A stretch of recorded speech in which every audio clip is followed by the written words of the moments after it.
JEE main 2004 का question है ये। इस क्वेश्चन में हमारे पास 4 स्टेटमेंट है और पूछा गया है which of the following statement is false. तो Raoult's law state that the vapour pressure of a component over a solution is proportional to its mole fraction. ये बात सही है। जो हमारे पास वेपर प्रेशर जो होता था, वेपर प्रेशर अगर हम देखें तो relative lowering in vapour pressure देखें चाहे वेपर प्रेशर, तो डायरेक्टली प्रोपोर्शनल होता था मोल फ्रैक्शन ऑफ सॉल्यूट के। कि हमारे पास फर्स्ट जो ए ऑप्शन है वो करेक्ट है। सेकंड ऑप्शन बोल रहा है मेरे पास the osmotic pressure pi of a solution is given by the equation pi equal to M R T. Generally हम लोग पढ़ते हैं pi equal to C R T, but यहाँ पे सी और एम दोनों कंसंट्रेशन या मोलैरिटी के लिए ही रेफर किया जाता है। तो ये बी ऑप्शन भी हमारे पास करेक्ट है, बी स्टेटमेंट।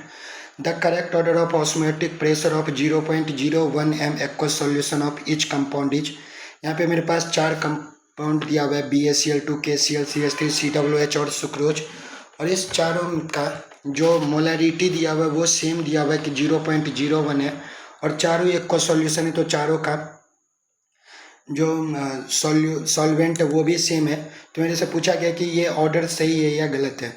तो जो ऑस्मोटिक प्रेशर होता है वो उसका अगर हम इलेक्ट्रोलाइट के लिए देखें फॉर्मूला तो pi equal to I into C R T होता है। तो यहाँ पे सबसे पहले BaCl2 दिया हुआ है, तो BaCl2 के लिए आई का वैल्यू 2+1, Ba+2 और Cl2 माइनस के लिए 2Cl-2, आई का वैल्यू है 3। उसके बाद आई का वैल्यू KCl के लिए आई का वैल्यू आ जाएगा 2। इसके बाद है CH3COOH। तो CH3COOH में भी ये भी इसके लिए भी N का वैल्यू 2 ही होगा, CH3COO++H-, बट ये वीक इलेक्ट्रोलाइट है तो इसका आई का वैल्यू 2 से कुछ न कुछ कम ही आएगा। तो इसके लिए जो थर्ड के लिए जो आई का वैल्यू आएगा वो लेस देन 2 आएगा। और सुक्रोज तो नॉन इलेक्ट्रोलाइट है तो इसके लिए आई का वैल्यू 1 आ जाएगा। तो जिसका सबसे ज़्यादा आई का वैल्यू होगा उसका ऑस्मोटिक प्रेशर सबसे ज़्यादा होगा, तो करेक्ट ऑर्डर यही होगा और यही ऑप्शन में भी दिया हुआ है। तो जो थर्ड स्टेटमेंट है सी वो भी करेक्ट है, तो ऑब्वियसली डी इनकरेक्ट हो जाएगा। तब भी हम देखते हैं two sucrose solution of same molality prepared in different solvent will have the same freezing point depression in freezing point delta TF का वैल्यू होता है I into KF into M. यहाँ पे सुक्रोज है तो दोनों में सॉल्यूट सुक्रोज है तो I का वैल्यू सेम ही होगा, 1 होगा। सुक्रोज तो नॉन इलेक्ट्रोलाइट है।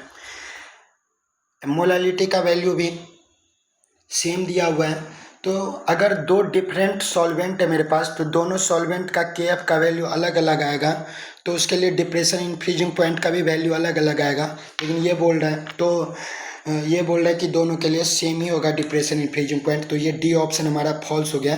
तो वैसे करेक्ट ऑप्शन यही है आंसर के लिए।